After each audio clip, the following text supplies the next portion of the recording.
Hello everyone, जय सिया राम। आप सभी लोगों को दिवाली की हार्दिक शुभकामनाएं। और आज की इस वीडियो में हम लोग देखेंगे कि दिवाली के बाद चौकी आप कैसे उठा सकते हैं। और क्योंकि इस बार ग्रहण भी पड़ रहा है तो उस केस में आप चौकी कब उठाएंगे और कैसे उठाएंगे, तो डिटेल में आपको हर एक चीज़ के लिए मैं बताने वाली हूँ। तो वीडियो को आप बिना स्किप करे पूरा देखिएगा ताकि आपका कोई भी डाउट ना रहे। तो चलिए वीडियो को शुरू कर लेते हैं। तो देखिए, दिवाली पूजन करने के बाद आप अपनी चौकी कैसे उठा सकते हैं देख लेते हैं। तो देखिए, सबसे पहले तो जो ये आपने खीर बनाई थी जिसका आपने भोग लगाया था, ये आप उसी टाइम थोड़ी देर बाद उठा लीजिएगा। उसके बाद सभी घर वालों को आप जो है प्रसाद रूप में इसे दे दीजिएगा। इसी तरह से जो हमने खीर चढ़ाई थी, पताशे चढ़ाए थे, या जो भी आपने भोग प्रसाद चढ़ाया था वो आप उठा के तभी बांट लें।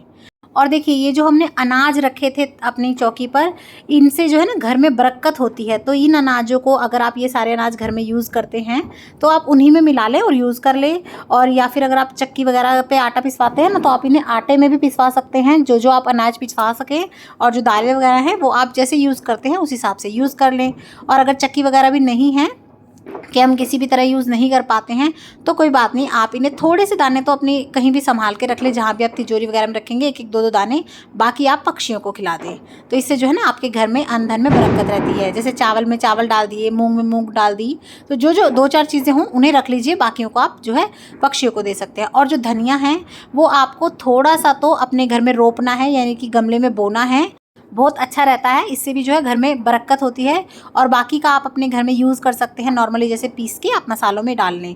और ये जो हमने देखिए बीड़ा चढ़ाया था, यानी कि पान चढ़ाया था, तो देखिए अगर आप खा लेते हैं तो सुपारी वगैरह पान वगैरह तो आप खा लें, अच्छी चीज़ है, कोई गलत नहीं है। और अगर आप नहीं खाते हैं तो कोई दिक्कत नहीं है। जैसे लौंग इलायची में आप चाय बना सकते हैं, पताशा प्रसाद रूप में खा सकते हैं।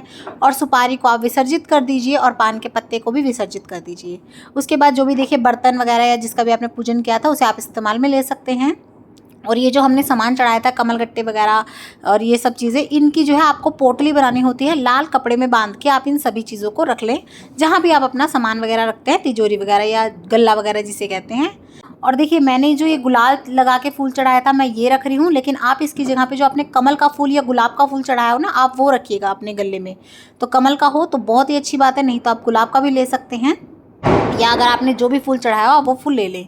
उसके बाद देखिए, चौकी के सभी फूलों को हम इकट्ठा कर लेंगे।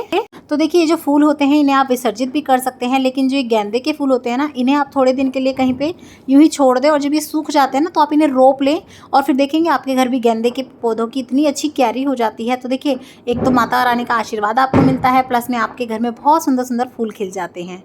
और ये देखिए, ये जो बड़ा दिया है इसको हम ये जो है बाती निकाल के अलग कर लेंगे। सारी बातियों को हमें अलग करना है, ऐसे ही फेंकना नहीं है। तो इन्हें हम अलग कर लेंगे। और ये दिया आप अपने घर में डेकोरेशन के यूज़ में ले सकते हैं। बहुत प्यारी प्यारी डेकोरेशंस बन जाती हैं, तो आप उस तरह से इसे यूज़ कर सकते हैं। और देखिए, इसके बाद ये जो भी हमने धूप बत्ती वगैरह जलाई थी, या जो जोत वगैरह की कॉटन है बची हुई, उन्हें हमें सबको इकट्ठा कर लेना है। ऐसे ही जो है इन्हें आप मत फेंकिएगा। मैंने बहुत बार देखा है दियों में वो बत्ती पड़ी ही रहती है, तो आप ऐसी गलती बिल्कुल मत कीजिएगा। और उसके बाद देखिए, ये जो दक्षिणा हम चढ़ाते हैं तो इसे कहीं कहीं पे तो जो है देखिए मंदिर में दान कर दिया जाता है, गरीब को दे देते हैं। या कई जगह पे क्या होता है, अपने घर की जो कुंवारी कन्याएं होती हैं, बच्चियां होती हैं, उन्हें दिया जाता है। उसके बाद देखिए, जो भी आपका सोना चांदी का सामान हो उसे आप उठा के रख लीजिए जहाँ भी आप अपना सेफ रखते हैं। और देखिए, ये जो जनेऊ है, इन जनेऊ को अगर आपके घर में कोई पहनता है तो पहन ले, बहुत अच्छी बात है। नहीं तो आप ना मंदिर में दे के आ सकते हैं। जो पंडित होते हैं, जो कर्मकांड करते हैं, वो इसे आराम से पहनते हैं, तो आप उन्हें दे के आ जाएँ। और ये दूर्वा घास वगैरह जो है, और ये जो कलश के पत्ते वगैरह हैं, इन सबको जो भी ये फूल पत्तियां हैं हम इकट्ठा कर लेंगे। और जो सूख के दोबारा उग सकती हैं, रोप सकते हैं जिन्हें, उन्हें रोप लीजिएगा। और जो आप नहीं कुछ भी काम कर सकते जिनके साथ, उन्हें जो है आप गमले वगैरह में कहीं भी भूमि विसर्जन कर देंगे। उसके बाद देखिए, जो हम लक्ष्मी गणेश की पूजा करते हैं, चाहे तो आपके धातु के हों चाहे तो मिट्टी के होंगे, अब आपको इन्हीं को पूजना है पूरे साल भर।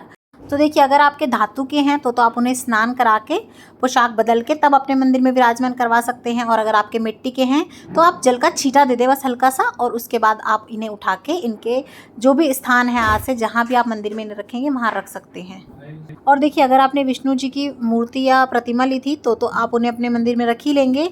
लेकिन अगर आपने सुपारी से बनाए थे तो फिर उस केस में आप चाहें तो इनका विसर्जन भी कर सकते हैं, या फिर आप अपने मंदिर में भी इन्हें रख सकते हैं। तो इस तरह से जो भी मूर्तियाँ आपने अपने चौकी पे बिठाई हों, जिनको भी आपने पूजन में रखा हो, उन सभी को आपको छींटा दे के फिर उसके बाद उठाना है। और देखिए जो हमारी चौकी वगैरह है, कपड़े वगैरह हैं, इन्हें हम जो है आराम से उठा के रख लेंगे। इन्हें आगे हम पूजा में यूज़ करते रहेंगे। अब ये देखिए जो कलश है और कलश पे ये जो नारियल होता है, इसे आपको खोल के खाना होता है प्रसाद रूप में। घर के सभी सदस्य खोल के इसे खा सकते हैं। और देखिए जो हमने कलश के अंदर सिपारी, सिक्का, हल्दी की गांठ वगैरह डाली थी, उनको आप रीयूज़ भी कर सकते हैं या फिर उनका विसर्जन भी कर सकते हैं। और ये देखिए सबसे पहले जो आपका जल है ना, उसे आप अपने घर में सभी जगह पे छिड़क लीजिएगा, बहुत अच्छा रहता है ये जल। और देखिए अगर आप हल्दी वगैरह को रीयूज़ के लिए रख रहे हैं तो पूरी अच्छे प्रॉपर से सुखा के रखिएगा। अगर आप गीली रख लेंगे तो उसमें फंगस लग जाती है। और ये जो 1 लोटा जल हमने लिया था पूजा के बाद, आप इसे सूर्य भगवान को अर्घ दे सकते हैं या फिर चंद्रमा को अर्घ दे सकते हैं।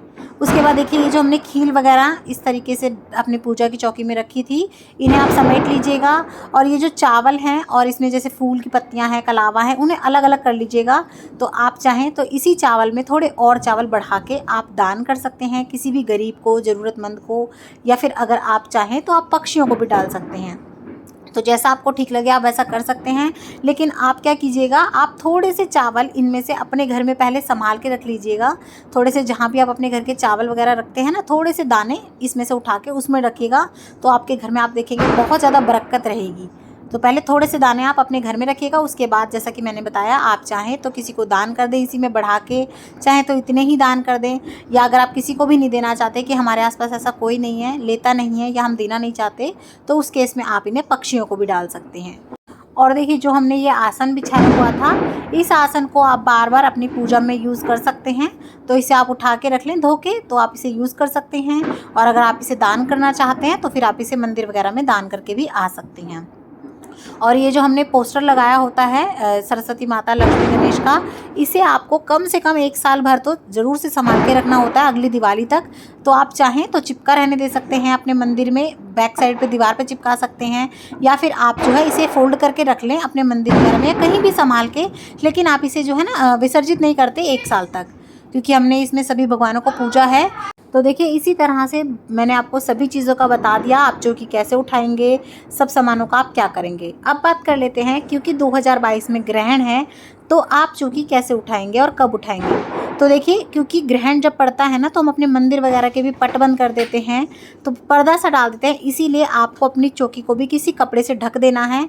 और चौकी आपको बुधवार को उठानी है। तो देखिए सोमवार की दिवाली थी, मंगल का ग्रहण है, तो आप जो है बुधवार को अपनी चौकी उठाएंगे। क्योंकि देखिए सोमवार को तो आपने अखंड दिया जलाया होगा, दीप जलाया होगा, वो जल रहा होगा, तो आपको उस जलते हुए दिए को हटाना नहीं है। क्योंकि कई लोग ऐसे बोल रहे हैं कि आप उसी दिन रात को चौकी उठा लीजिए, तो ये सही नहीं है। आपने जहाँ अखंड दीपक जलाया है उसे हिलाएं नहीं। और जब ग्रहण समाप्त हो जाएगा तो उसके बाद आप अपनी चौकी को उठा सकते हैं। और आप अच्छे से गंगाजल वगैरह छिड़क के थोड़ा शुद्धिकरण कर लें ग्रहण के बाद। तो देखिए इस तरह से आप अपनी चौकी उठा सकते हैं। आई होप मैंने आपके सभी डाउट क्लियर कर दिए होंगे। तो अगर आपको वीडियो पसंद आए, चैनल अच्छा लगे, तो लाइक, शेयर, सब्सक्राइब ज़रूर कर दीजिएगा। और कमेंट बॉक्स में जय माँ लक्ष्मी लिखना बिल्कुल ना भूलें। जय माँ लक्ष्मी।